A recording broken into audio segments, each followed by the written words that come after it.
I'm so happy. You don't know the dopamine that is going around inside my body right now. Wait, this looks so good.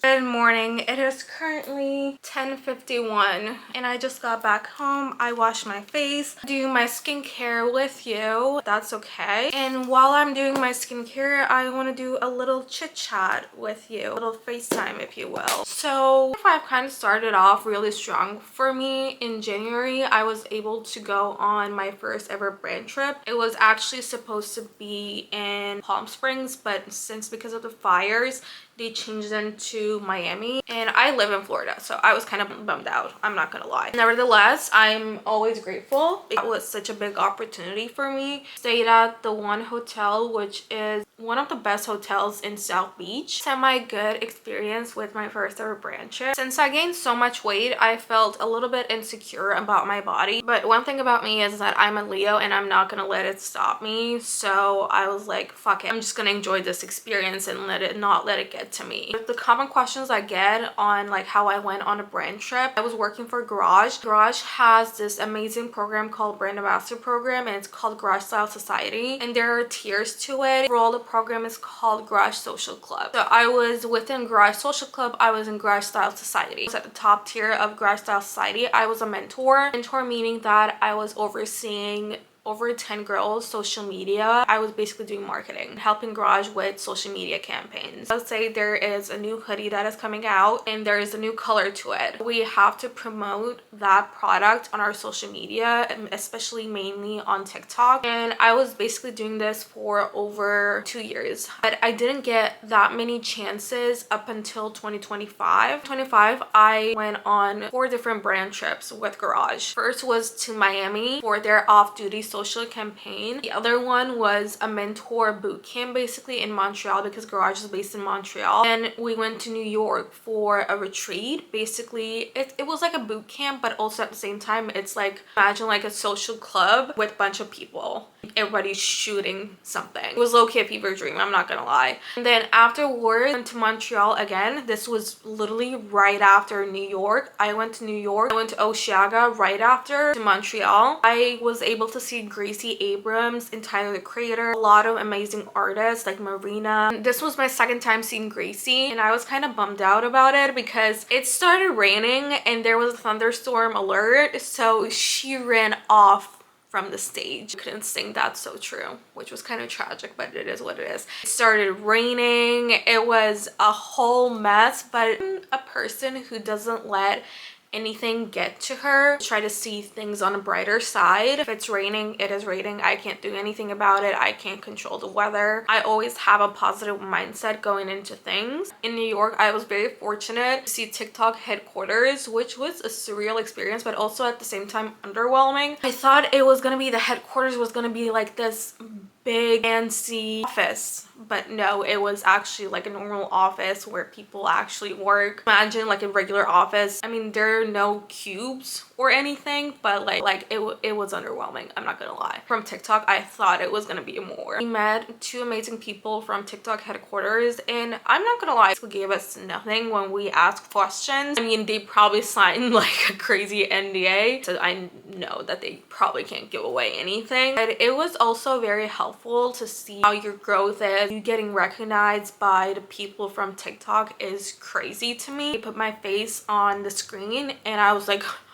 TikTok knows me. Now going into 2026, because I don't know if I'm becoming spiritual or not, but I noticed that I attract bad things. I think about bad things, the bad things always happens to me. The other day, I didn't take my car into an oil change for a year. And yesterday my battery died and I thought my car was gonna blow up. And I was thinking about it for like 2 weeks straight beforehand. I just manifested my battery dying. She cost me an arm and a leg. Work-wise, it was a very successful year for me, I would say. I was also working at a retail store. So working at a retail store is a lot on your body. Say that it's not a real job, but trust me, most real job that it can get. Me, after December, they put me on birth control to help not shrink it, but kind of like help with the endometrioma that I had on my right ovary. And that birth control took a big toll on my body. This was the first birth control that I've ever used. I've never been on any contraceptives, anything like that before. This was making me extremely ill every single day. Going into work, I couldn't really work at all because I was not feeling good. I was nauseous all the time. I was throwing up all the time.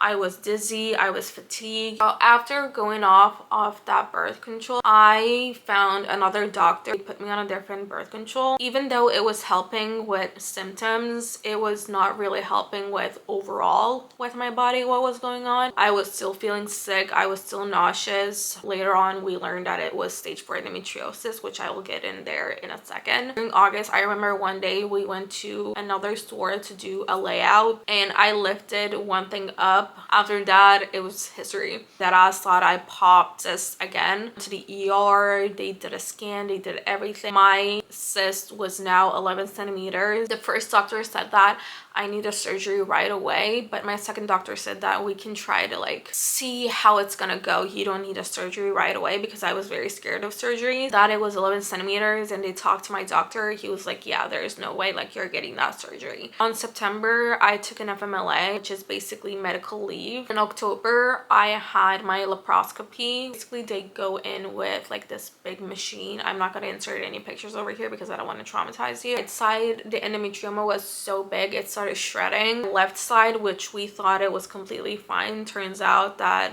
the ovary tore and twisted years ago. After the surgery, I was told that I had stage 4 endometriosis. I think that it ends there, but no, it doesn't end there. I had multiple after surgery complications. I had to go to the ER 3 times. One, because I passed out on my post-op appointment because I had a very high blood pressure. It was 180 over something. I can't even remember. The last thing I remember, EMS coming in and taking me and putting in a stretcher, which is really humbling when you're at a really small doctor's office. And the other 2, I had extreme pain after the surgery. That was really fun. And this also affected my mental health like crazy. Yeah, that's enough of bad talk, and I want to get the bad energy out of me. So we're gonna make a 2026 vision board together. So let's change scenery because this is... I'm on the floor. I'm cutting up all affirmations, all the codes, all the pictures that I wanted to go on my board. So far, it's going good.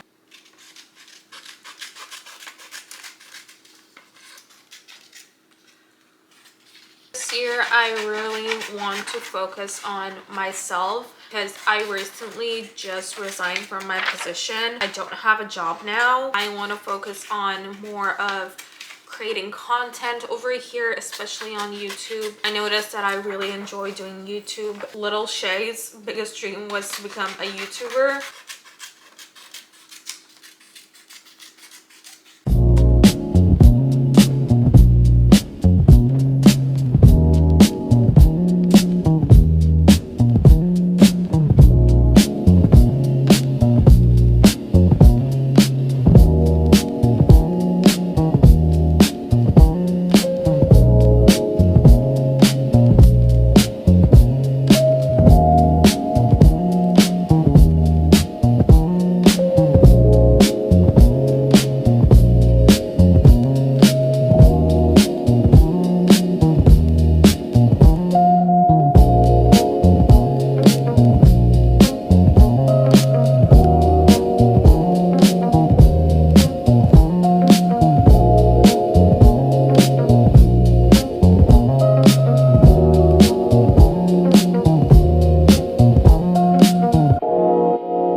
how I imagined how it was gonna go. I'm so happy. You don't know the dopamine that is going around inside my body right now. I'm so proud of myself. My vision board is complete. Let's talk about what I did and what I will be doing this year. What my goals are. I'm a very not organized person, and this year I want to become more organized and being more productive. So this year I noticed that my mindset needs to change. I need to be able to change my mindset on more positive things than negative things. I read more books. I want to take care of my skin. Say that this is not a vision board. This is gonna happen. And get out on the universe. Why I put over here, it's not a vision board, it's an action board. I want to travel more with my boyfriend, go to Maine for skiing. So I kind of want to do all those things. Have you take a look at it and get inspiration from. Notice my screen time is way above average. So here are the things that I do to keep my screen time a little bit limited. Of course, my iPad is not going to be here. My screen time is so much. I know this is gonna sound cheesy and this is gonna sound maybe like duh, basic, but reading is such a good way to just get your minds off things. And not into reading, just pick up one book from Freida McFadden and your life will be changed, because that's what happened to me. Freida McFadden got me into reading. I read The Housemaid once and I never went back. I read it like 2.5 years ago. Since then I've been unstoppable. I actually read 86 books in 2024, 43 books in 2025, but we're not going to talk about that because I had so much going on my plate. I'm reading The Reign of Shadow and Endings. This is the Legacy series and it's a dark romantasy and I'm loving this so much. I've been immersive reading. Immersive reading is basically listening and reading at the same time. If you don't have an Everend subscription, don't go buy an Audible, because trust me, this is not sponsored by the way. Audible is $14.95 for 1 credit per month. Everend is $16.95 per month for 3 credits. So it's a no-brainer. But if I don't feel like reading on a physical book,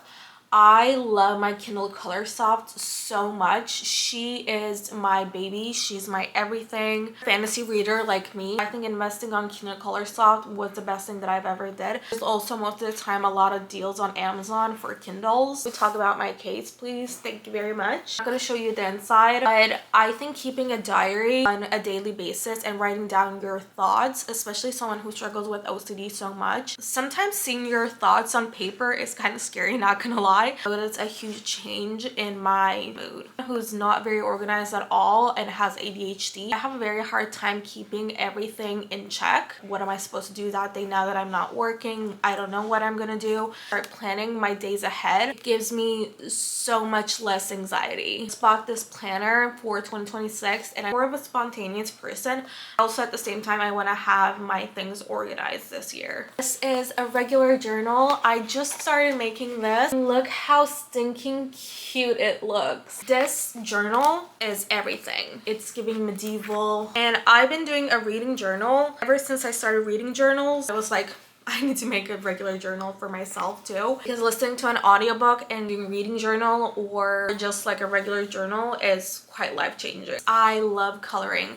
I bought this coloring book, local bookstore in St. Petersburg, Florida. It's called a book lounge. It's quite amazing. And please don't see this. I bought new markers. That's why.